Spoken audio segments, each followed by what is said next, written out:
This is the story of the one.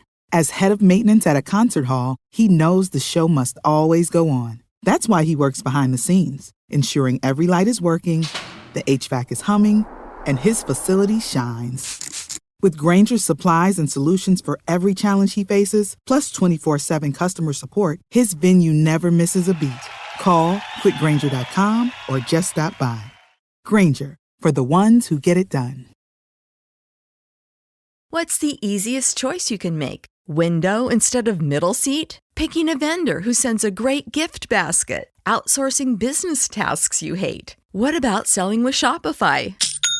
Whether you're selling a little or a lot, Shopify helps you do your thing, however you cha-ching. Shopify is the global commerce platform that helps you sell at every stage of your business. From the launch your online shop stage to the first real-life store stage, all the way to the did we just hit a million orders stage. Shopify's there to help you grow. Whether you're selling scented soap or offering outdoor outfits, Shopify helps you sell. Wherever and whatever you're selling, Shopify's got you covered. Sign up for a $1 per month trial period at shopify.com/try. Go to shopify.com/try now to grow your business, no matter what stage you're in. Shopify.com/try.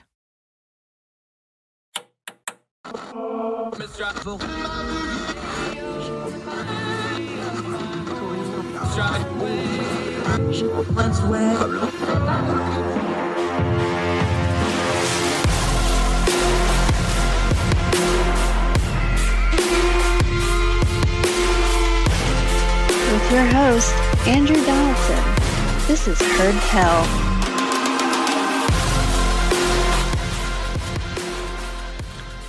So you might have heard tell that all our knowledge has its origins in our perceptions. Now, you don't have to be Leonardo da Vinci who said that to understand that perception is really, really important to how we understand what's going on around us.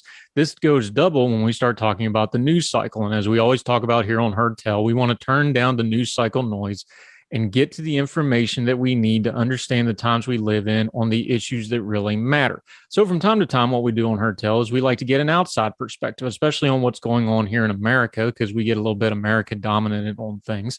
So we're going to talk to our buddy Conor Duffy. He lives over in Dublin. He's a Ph.D. student in neuroimmunology. So we can talk to him a little bit about how COVID is covered differently there than it is here. But also President Biden was just over yonder.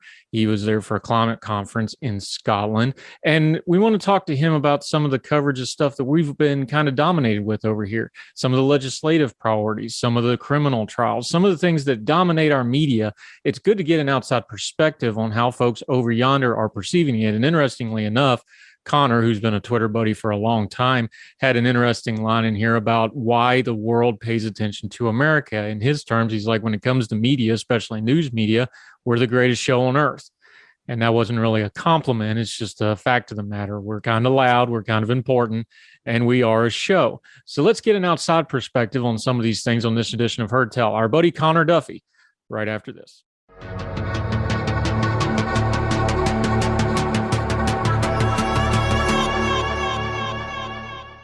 All right, I'm excited about this one. We're going international again. Our buddy Conor Duffy over in Ireland. He says it way sexier than I do. So you say it, my friend. Conor Duffy, how are you, my friend? Not too bad. I'm over here in Ireland. There you go. See, I built it up and then you let me down on it. What are you doing? The Erie or the Irie or however, over the sea? There's about 40 ways to say this, isn't there? Oh, yeah, absolutely. The land of saints and scholars is one that I like, across the pond. The land of saints and scholars. We could do a whole podcast just on the history of Ireland, which I would be all for. But one thing we wanted to ask you about, the UK as a whole has hosted our president twice now. He was just there here about 10, 11 days ago. This visit was very different. The last visit he was there was very triumphant. The G7, 8, 9, whatever we're up to now. It was America's back, baby, and a lot of hand slapping and that sort of thing. This one felt way, way different. You're over there. We're over here. What was the perception over there for your second look at President Biden, who's obviously a familiar figure to the UK and the European folks? But this second trip sure felt a whole lot different, didn't it? Yeah, no, absolutely. I mean, I suppose when he first came over and it was the G7, it was sort of Biden kind of had that whole vibe that like, oh, this is the post-Trump era. It's America as you remember us being, and of course the fact that he was Obama's vice president meant there was even that greater sense of continuity. Obama was quite a popular president overseas. So, especially, in Ireland and Europe, people just liked him. I mean, the man could give a good speech and was kind of a very internationalist in mindset. Biden was, I suppose, riding coattails to an extent there. And Trump, obviously, people would be familiar, I'm sure, that he did upset quite a lot of people overseas. He had quite a few conflicts with European leaders and British leaders and all sorts of stuff. So when he came over first, there was this kind of whole, oh yeah, that 4 years is done. Now this is back to business as usual. Biden's our guy. This is all going to be great.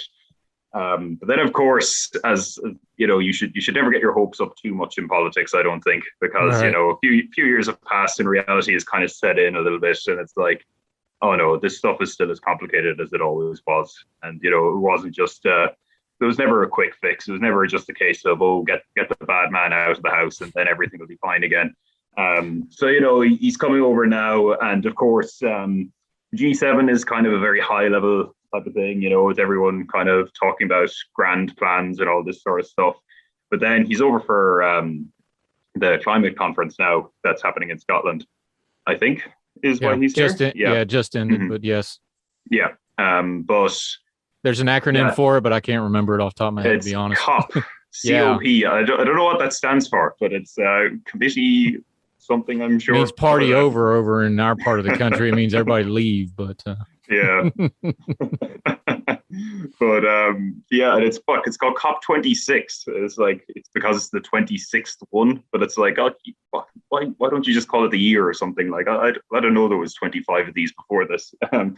But yeah, so now when they're talking about climate change stuff, it's all a lot more down to earth, and you've got all these different states kind of bickering about what sort of agreements they'll need to come to. Everyone wants their own carve out for their special area of interest. So it's a lot more down to earth, and I suppose there's a sense that, oh, Biden isn't just going to come in and fix everything and make everyone agree and we'll all just get on fine. So I think it's more realistic now, I think. And of course we've had a couple of years now, almost 2 years of Biden actually being president, 2 years since he was elected. But so in that time, people again have seen that he didn't just come in and fix everything. Everything wasn't great. There's been, Right. good and bad press of different things that have happened in America or that has happened with American presences overseas and stuff like that. So I think to a large extent it's just got a lot more realistic, Yeah, I wonder too. Again, Biden was vice president for 8 years. He was a senator forever.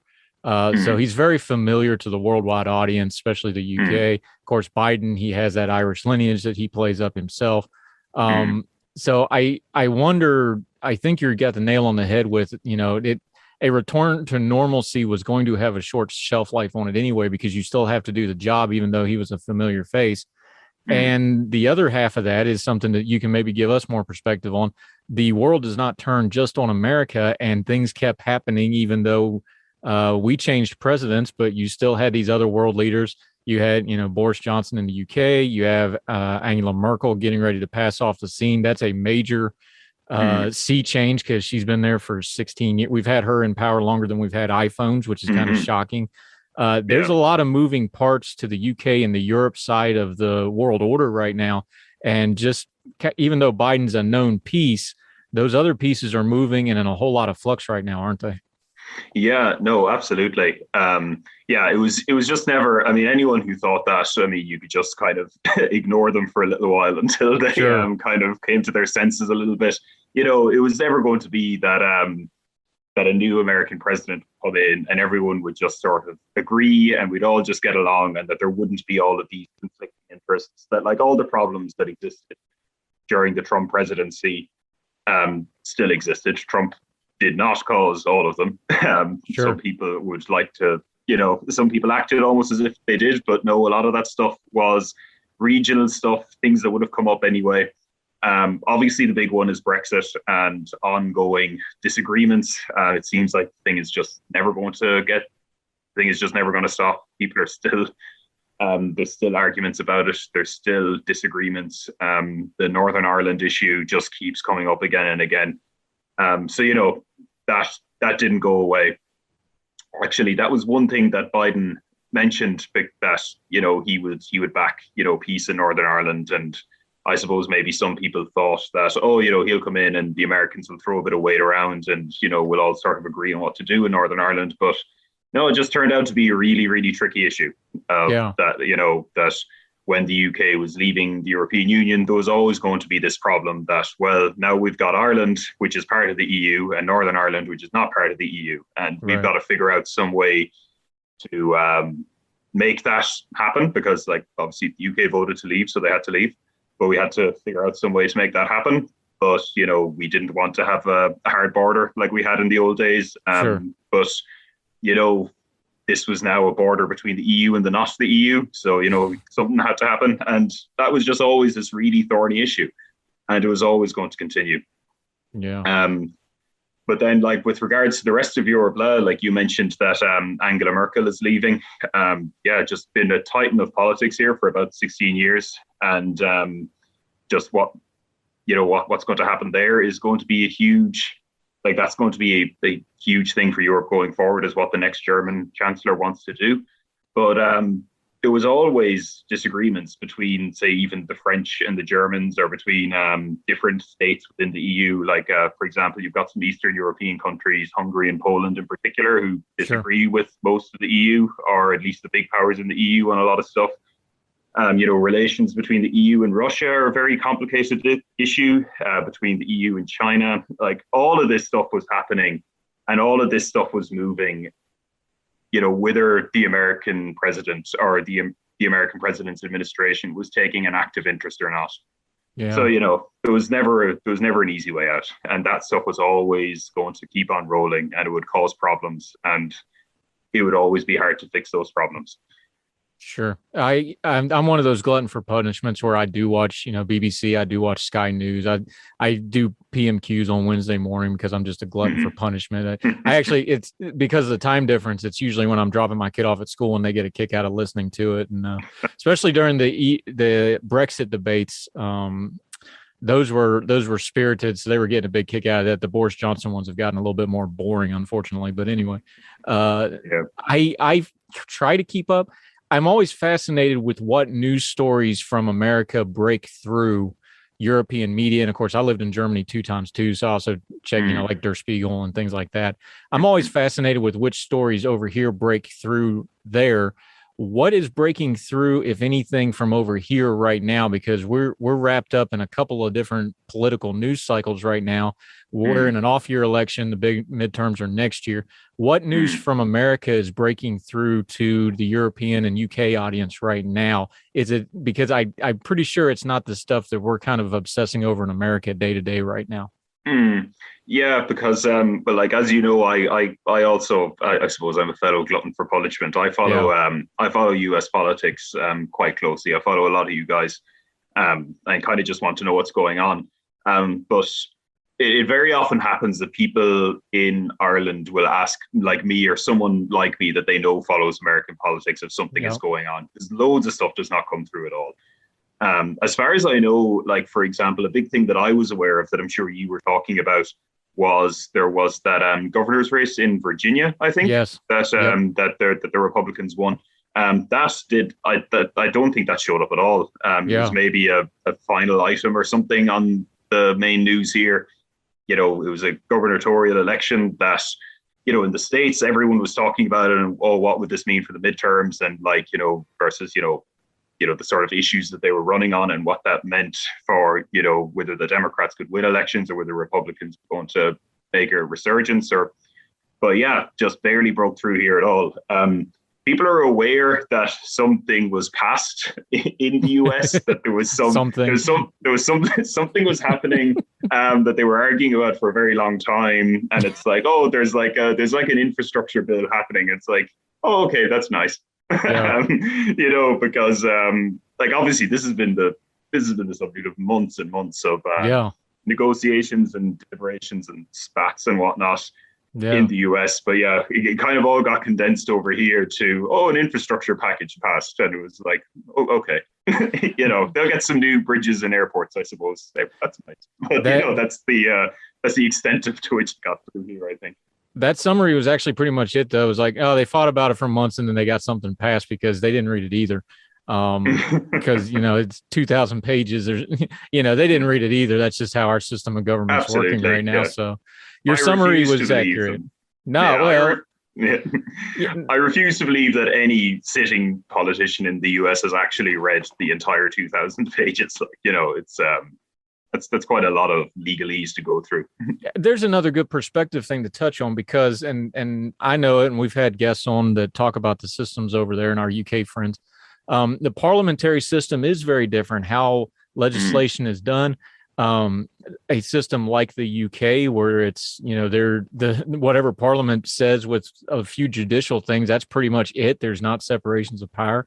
You have Ireland, which has had an economic resurgence and is kind of feeling their new place out in the world as a country economically the last few years. And they've had a little bit of political upheaval because you're trying to put the country back together is probably too strong a term, but you are healing from the troubles and those sorts of things. And you have political parties that were of ill repute that are now trying to be mainstream and these sort. This is heavy stuff. And the different systems of government really do dictate how things happen. Because in America, the idea that you would have an outlaw political party that goes mainstream is just completely a foreign concept. And to you folks, the idea that political parties are bickering over legislation because everybody's a member of parliament, that comes off. So how does that land with you? That's like a lot of this stuff is just we govern differently. And for a lot of lack of a better way to say it, it's a totally different language when we're talking politics, isn't it? Absolutely. Because one thing that happens, I think, quite a bit in the American system is you have a bill, and say the recent one, it's an infrastructure bill. There might be a whole bunch of extra stuff that's not actually infrastructure at all in there, because it's like a huge, it's this huge mammoth thing. And it's like we don't get to pass these sorts of big things very often. So we'll stick some extra stuff in there while we're passing something. A lot of things are these big grand negotiations and you get a huge amount of stuff done in one piece of legislation. Whereas, we'd be more used to things kind of being taken on a case by case basis. But, that's because in Ireland, your senator in West Virginia is quite famous for this, Joe Manchin. You don't have to win over, Joe Manchin or Kyrsten Sinema or these kind of swing voters on every single thing in quite the same way. In America, of course, when you could have, and very often do have, the Senate and the House controlled by different parties. There's no version of that exists in Ireland or the UK. It's one party or one coalition of parties in the case of Ireland, one party usually in the UK, has a majority in Parliament. And that's that. There isn't, there are upper houses, but they don't have any actual power. They can kind of complain if they like, but it's not going to do anything. So, the parties can just sort of get their agendas through, and it's it's kind of inter-party negotiations. Whereas, in the States, it's these guys will be running for election against each other in, a year or so, are having to agree on things. So it just happens. I think that's a good way of saying it. It's just a completely different language because it happens in a different way. And of course, the UK is mostly a two-party system as well. There are other parties in the UK, but they're usually not in coalition. It's very unusual when a third party gets to actually have much of a say in the UK. Ireland, completely different. There's never, it's been decades since there was only one party in power. That it's always the case. Otherwise, that there's multiple parties that are, they form an agreement to govern together, and they kind of try and split the differences, I suppose, between their promises. Like what we've got right now is we've got three different parties who were all elected on slightly different things, and that's they come together, and that's just how the system works here. Instead, we've got a lot of different, we've got multitude of parties rather than just kind of a big two sort of deal. And that changes an awful lot of, how things pass, what the sort of compromises are, and just how the whole system works as a whole. It's just it's quite a different kind of kettle of fish. Yeah, well, that's inter-country politics. On the global stage, though, where are we at with the special relationship? We talk it, obviously Britain, but by extension, Ireland and the UK, long-term allies, America, but y'all are a lot closer to threats like Russia, like China, things like this. There is a bit of a feeling, especially after Brexit, we've talked to some of our other UK friends about it, that, there's that concern that Britain's going to kind of get stuck in the middle because they've got one foot with America and one foot with Europe. And then you have looming issues with Russia. You have looming issues with China. The Middle East is always a problem. Africa is obviously going to be probably a growing issue in the future. When you have something like the Afghanistan debacle pulling out, where you have something I never thought I'd see in my lifetime, where you have the UK Parliament denouncing America, which was frankly embarrassing. Is the special relationship in good shape? Is it overblown that it's in crisis? Is it something that folks there are perceiving as like, this is not as healthy as it was? Is that a major concern for folks over there right now? So I would say that the idea that it's in, I think the answer is sort of a bit of a halfway point. Sure. The idea that it's in a sort of crisis, I think, is a little bit overblown.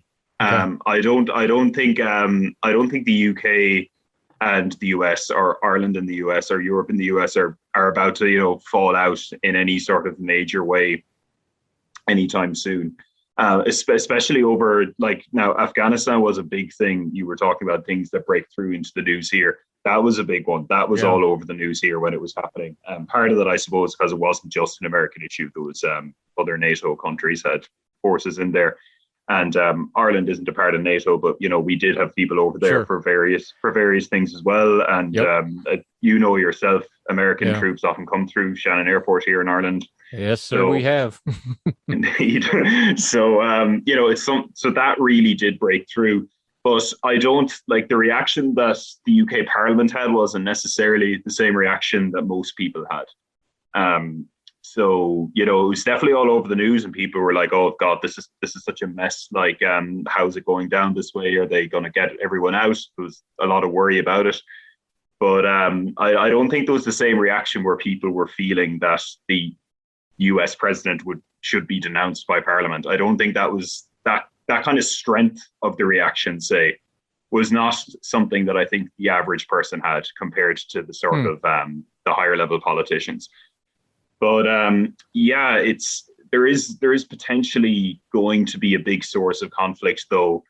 If you kind of read what the Biden administration is doing, and like this kind of started with the Obama administration. It really kicked up with the Trump administration, but this kind of growing almost second Cold War style rivalry between the US and China. Right. That is something that is going to be very difficult for Europe to deal with, I think, because there's a lot of links between Europe and China, a lot of economic links. A lot of, like, for example, the big thing that gets talked about often is what's going on in Xinjiang with the Uyghurs being kept in camps and stuff like that. America seems to be much more clearly against that, and much more clearly denouncing China and demanding that they change. Whereas a lot of European powers are sort of very, they're a lot more ambiguous on the issue than they should be, in my opinion. But yes, they're far more, they're triangulating an awful lot more. So it's not, maybe it was the case about 20 years ago, 30 years ago, that Europe just would have been behind what America was doing. It mightn't necessarily have been automatic, but there would have been seeing eye to eye. There would have been agreement on what the policy priorities would be on the international stage. But there has been a drift, and a lot of people would sort of make out that Trump started it. I don't think that's true. I think that's been happening for about 20 years now. But this is going to be certainly a growing thing. And if this sort of rivalry between the United States and China keeps going the way it is, then a lot of European countries are going to find themselves in a very, very awkward position where, suddenly it's like, well, do we have this special relationship with the United States, or are we going to try and kind of be a third power in this whole, in this kind of growing showdown, so to speak? So that's going to be an interesting thing to watch going forward for sure, and hopefully it doesn't come to too much of a head.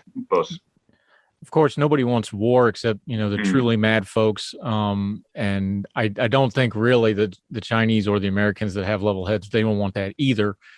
Do people sense that this coming conflict, whether it's a full-blown Cold War or just high tension, do they sense it more as the economic threat that a lot of the experts are saying this is going to be, that this is really going to be a strain and a change in the world order economically? We know what China's doing. We know about their Belt and Road Initiative. One of the things that lit off Afghanistan was like, they have invested interest because they're all the way into Pakistan with their Belt and Road Initiative. So they're creeping into those kind of traditional European security areas. Do the people over there sense it as more, obviously they don't want there to be a shooting war, but do they sense like, hey, economically, the UK has left the EU. Germany is really being asked to shoulder a lot of the load for the EU economically. China's got a lot of economic influence and a lot of power. Is that where the concern comes, is like, we have these human rights issues, we have these moral issues with China, but that's a really big checkbook on the world stage that a lot of them just aren't going to be able to say no to? I think that's exactly right. Yeah, that's pretty much exactly what the sense is. That it's and a lot of people, like, just for the record as well, a lot of people think that the reason there's a conflict between the US and China is also economic. That it's like the Americans don't like being displaced as the biggest guy in the room. As you say, the biggest checkbook. That's certainly a sense that a lot of people have. As for what sort of position we should take on it, or like both Ireland and say the EU as a whole, and then what the UK will do on their terms.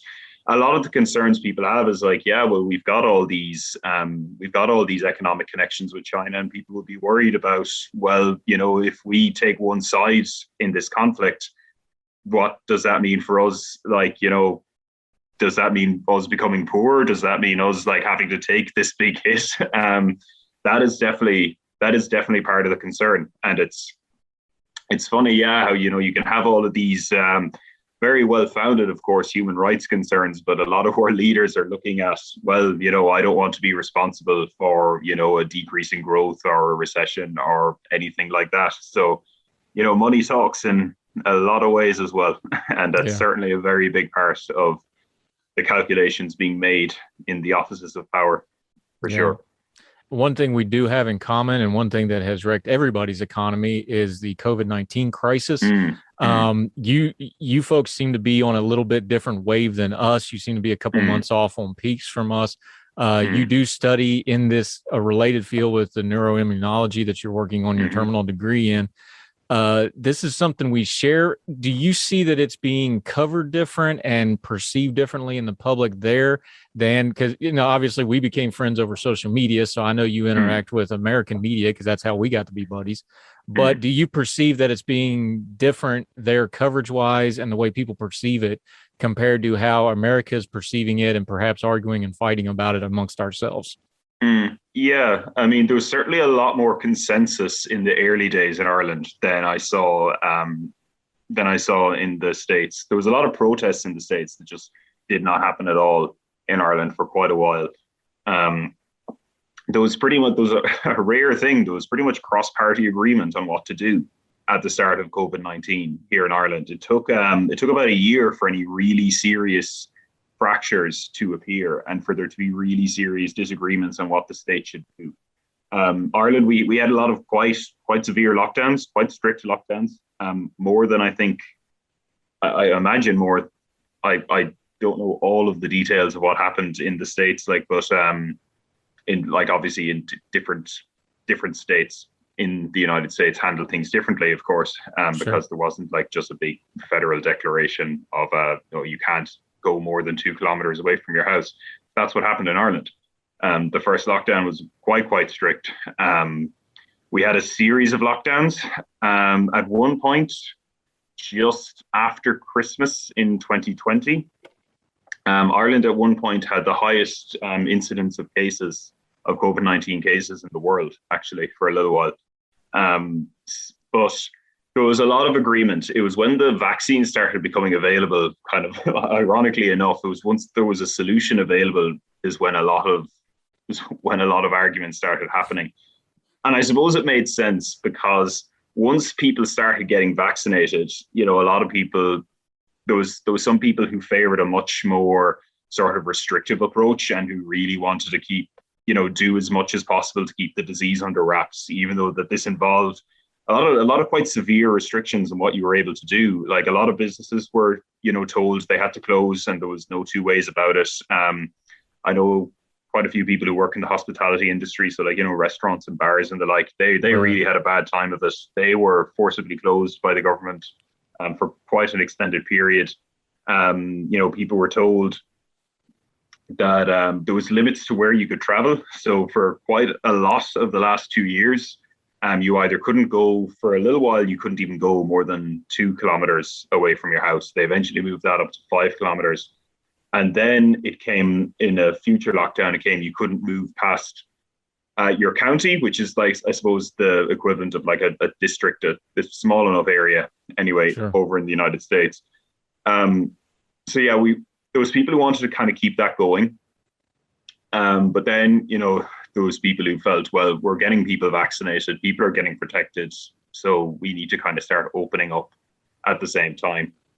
So it was kind of a year in before any serious sort of disagreements on policy kind of came up. But Ireland generally kind of stayed pretty restrictive, even compared to most of Europe. Ireland stayed pretty restrictive. Yeah. Another thing that happened in Ireland was almost everyone who was offered a vaccine got vaccinated. So Ireland has, I think, one of the highest adult vaccination rates in the world. It was the highest in Europe at some point anyway. And that's another big thing that I think was different from the United States. So in the United States, from what I saw, there was huge disagreements over what sort of policies were justified, what sort of things needed to be done. There's a lot of people who thought that the state shouldn't do anything at all, of course. But then with vaccines as well, that's become a major flashpoint in the United States with a lot of people. There's a lot of from what I've been reading, there's localities that are implementing mandates for vaccines, and that has become a very controversial thing. In Ireland, was not nearly as controversial at all, and I think we even had a higher rate of people being vaccinated before anything close to a vaccine mandate came in. And even then, there wasn't a case of you need to get a vaccine or you're going to get fired from your job. It was like, if you want to go to a restaurant, you need to be vaccinated. Right. So, there was just sort of a lot more, there's a lot more consensus in general, I think, in Ireland. And we were generally a bit more restrictive as well, I would say. Definitely more restrictive than the United States. But then we also didn't have a lot of the issues, for example, around masks that happened in the United States. So it really happened in a very different way. And I have no idea why that was. Your guess is as good as mine. Well, I think some of it's cultural, and then some of it is that system of government, because, like we said, over there, it's a parliamentary system. Parliament says it, that's it. And with some very limited scope judicial review, usually whatever Parliament says goes, and that's the law. We have separations of powers. So what is happening with, for example, the mandate stuff, you have a dual track problem where you have the legal side of it, which is in court right now. Like the Biden administration put it out, it's in court, it got states. Now we're waiting on the judicial review for the stay to see if it's going to get implemented or not. But that's going on a parallel track with the policy side of it, legislatively and those sort of things, which, as you already touched on, there's not a lot going on legislatively right now because Congress is very busy with other things. But we have very strong state and local governments too, where they can do certain things in and amongst themselves. The school systems are mostly controlled at the local and state level. That goes to a lot of the different government. It's just kind of ingrained into our system of there's these layers of review and these layers of, conflict is probably too strong, but it's set up to be an adversarial system almost where you have the checks and balances. So of course, when you come up in that system, there's going to be a cultural element that develops around that. It's like, oh, this is normal. We're going to fight about everything. We're going to litigate everything. And we're going to, because, the Irish folks, they never fight about anything or argue about anything ever. But, Americans, we do have that ingrained in us a little bit of we're going to fight over this and we're going to litigate it. It's kind of built into our system. Whereas with y'all, you have the big fight with Parliament, and we kind of saw it with Brexit, didn't we? At the end of a lot of people was like, all right, fine, just on with it. So maybe that's where the cultural difference comes from. I'm not sure, but it's got to have at least a part to do with it, I would think. Don't you think? I would say so, yeah. I mean, obviously, the way the decisions are made in government is going to affect the way you talk about things, and it's going to affect the way, that's all just going to filter down. Absolutely. I wouldn't. It's funny enough. Yeah, I wouldn't say that the Irish are a non-adversarial people. Yeah, that was a joke. My dad's people are Irish originally from the old country. Of course, yeah. We can certainly fight about things when we want to. Yeah. But once or twice. But the system isn't set up in the same way. You're right. That that the way it happens is like that. And another thing, actually, you touched on there was that. In the United States, you've got your federal government, your state governments, you've then local governments further down, cities, municipalities, all that sort of stuff. Ireland's that barely exists at all, really. That most of the major decisions in Ireland are made in Parliament. There is local kind of county level councils. They do not have a huge amount of power at all. They used to have a lot more. But Ireland actually ranks lowest, I think, on the local governance strength in Europe. So Ireland is governed in a very, very centralized way. Now, part of that is Ireland is a small country. There's 5 million people here. So, it kind of, I suppose, is easier to do it that way. You certainly wouldn't be just as an issue of, I suppose, an administrative issue almost, you just would not be able to do everything in America from Washington. There's, 300 million people to deal with. Not that they don't try, but yeah. Yeah, absolutely. Some people think so. And well, if someone thinks that, I would say do not elect them to office, because that's not a good idea. But yeah, I think things are also a lot more centralized, just kind of in terms of how the country is run. So, but it was funny as well, though, that COVID was a little bit unique in the sense that usually you do still have quite a lot of opposition to government policies in Ireland. So whichever party isn't in power, or there's a number of them always, because there's a multi-party system. I think we've something like 8 or 9 parties in the Dáil right now. There's like three big ones and a series of smaller ones. And whichever ones aren't in power, usually they would just be there to oppose everything the government is doing, but they just can't do anything about it. Just they complain, they object, they try, I suppose, rile people up if it's a big thing that they want to oppose. But they don't have, as you say, the system of checks and balances in the States. Like, the party isn't in government, doesn't really have any formal mechanism to stop things from getting through. But COVID was different in that pretty much all of the big parties, at least, and most of the smaller ones, kind of all agreed on what had to be done for about the first year, which was unusual. So that was different than we usually expect politics to be done in this country.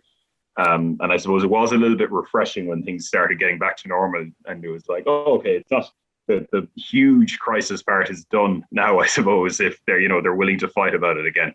So in a way, it was a welcome return. Yeah, I think it's an interesting perspective thing too, talking about the perspective you have over there and us of you guys over there from over here. COVID's one of those real rare events where everybody worldwide had to deal with it. That's pretty unusual in history, unless it's, like even a war, there's the fighting and then there's different fronts and then there's ration. COVID's one of the rare world events where just about everybody's household worldwide had to deal with this. And I think it was a very interesting touch point for perspective of how the world works and how different people in different parts of the world react to it. Because for one of the few times in human history, or at least recent human history, every single household on the planet had to deal with the same problem, and they had to deal with it through a filter of how their own governments work, how their own cultures worked, how their own family structures worked. I think when we get away from it a little bit, and get away from the crisis of it and the fighting over the minutia of it, there's a lot to analyze that's healthy there. I think of this is rare for everybody that, for somebody in a Dublin or a Belfast to have the same problem as somebody in New York or Kansas has. I think there's something really worthwhile to check into perception wise there of, hey, how did people deal with this and how do we adjust to it going forward from there? And that was something that I'm sure you saw a lot of. I certainly saw a lot of was people were constantly comparing what other countries were doing in a way that, I mean, to an extent that often happens. People are saying, oh, this country handles this issue in such a way, and I think this would be a good idea to bring in here. But COVID almost uniquely, like people were almost, week to week, day to day, looking at what the stats coming out of other countries were. And it was like, oh, these guys have a lower case rate and a lower death rate. What is it that this country is doing? And there was so much, there was just so much comparison, I found. There was so many people were talking about what sort of policies, what sort of societal actions were being taken, what sort of on the individual level was happening.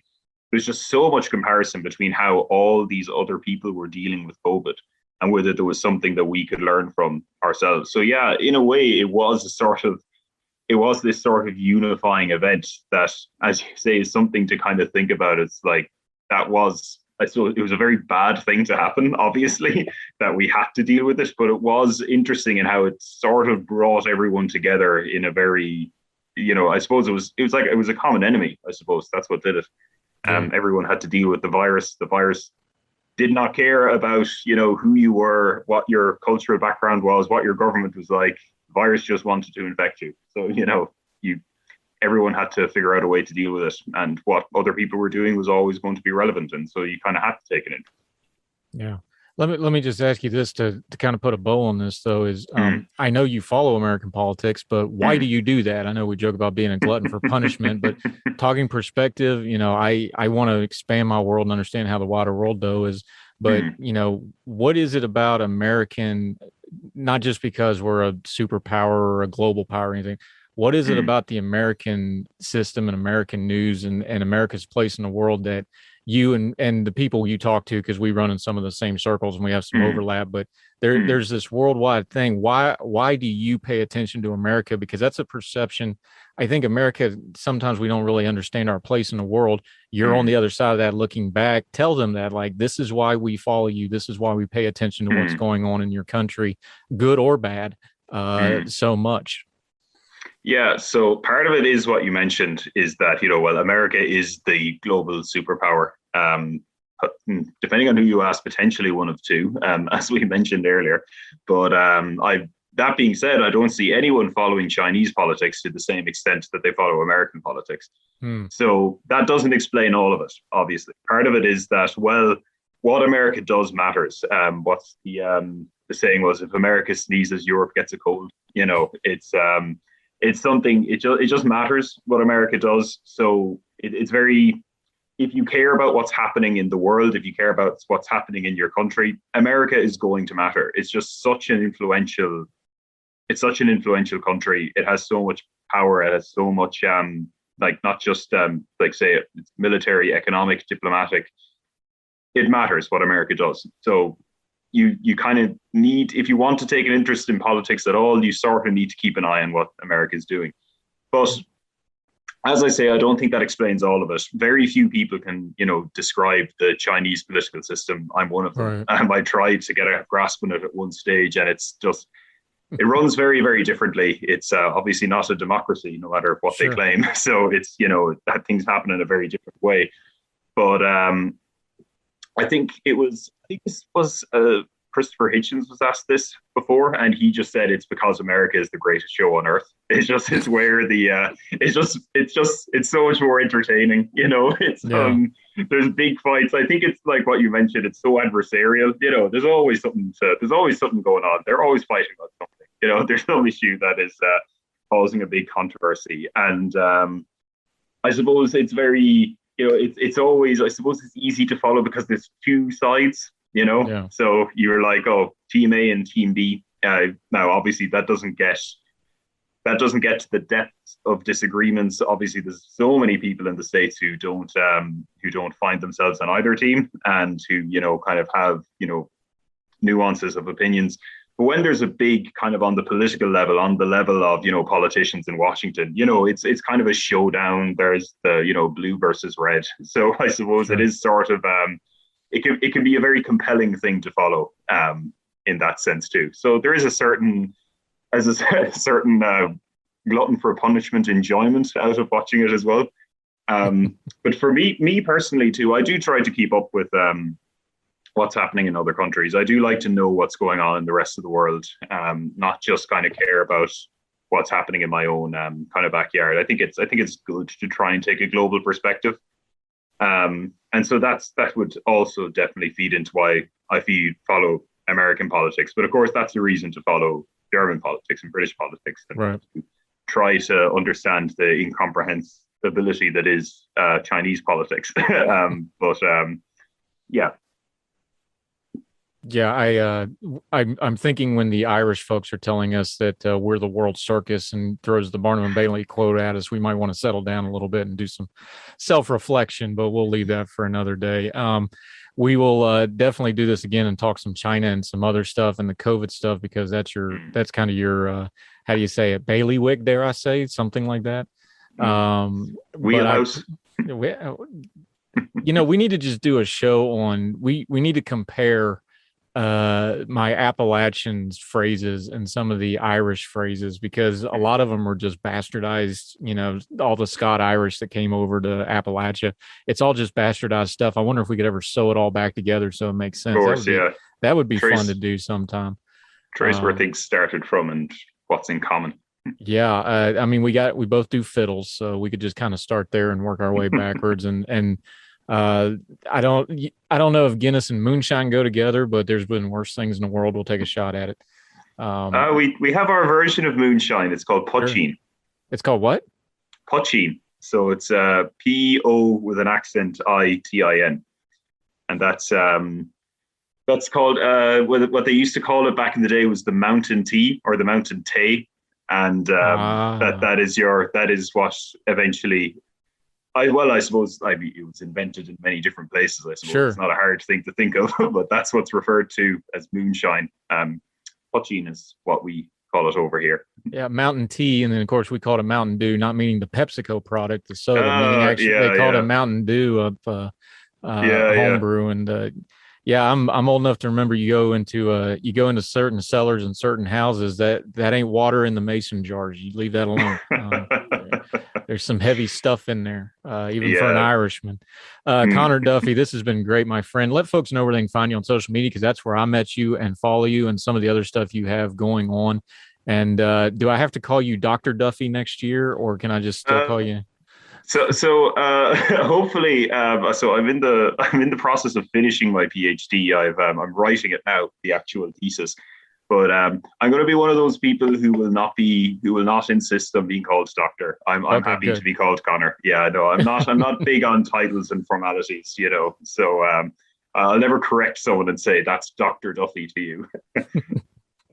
It would be good branding, though. But let folks know where your Twitter is and those sorts of things, so they can find you like I did, because you're a great follow and you're good peeps. And you even send me a picture of you lifting a pint towards me every once in a while, which is very heartwarming. I appreciate that. So, yes, and of course, likewise, Andrew, you're a great presence on Twitter as well. And so mine is it's at Conor Duffy _7. You can find me on Twitter and Instagram at that, and I'm public, and I put different stuff on each account. So Twitter is where you'll find me ranting about politics, I suppose. So, and you get this PhD done, maybe we can get you back writing a little bit too, because you're a great writer as well. But you're busy with that, so I'm not going to bug you. We'll hit you up on that some other time, my friend. Yeah, once the big thing is written, I can think about writing small things.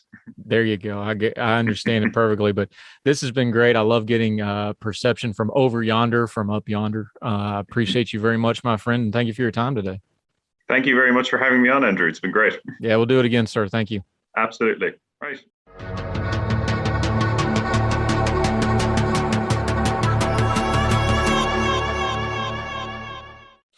Henry David Thoreau said, it's not what you look at that matters, it's what you see. It's kind of the impetus for what we do here on Heard Tell. We don't want to just take everything at face value. We want to turn down the noise. We want to dig into it. We want to find out what the information involved is. And to do that, we have to be very cognizant of our own perceptions, our biases, our priors, how we intake only certain kind of media that limits the kind of output we put when we go to make opinions on it. It's something we try really hard to do here. So it's good for us to try to keep a global perspective, talk to our friends that aren't Americans or our friends that aren't necessarily part of our ideological mindset, people that think differently, experience things differently. This is all part of basic human adulting if you want to be part of the wider discourse. The wider we get our perceptions, it doesn't change our principles or who we are, but it'll help refine them.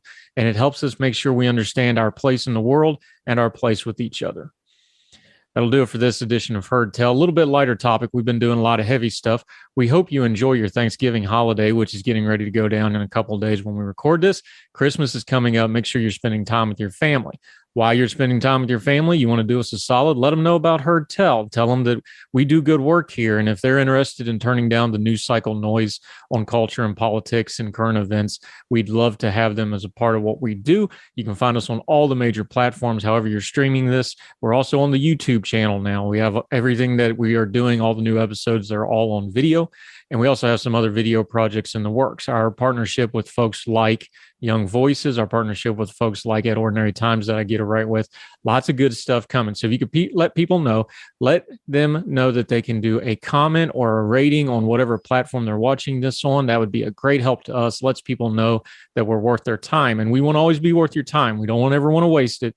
We put a lot of time into these to make sure we're giving you good information and content. So wherever you are across the street or around the world, we hope you and yours are well. We hope you're well fed. Hope you're going to enjoy your holiday season. Till we talk to you next time, y'all take care.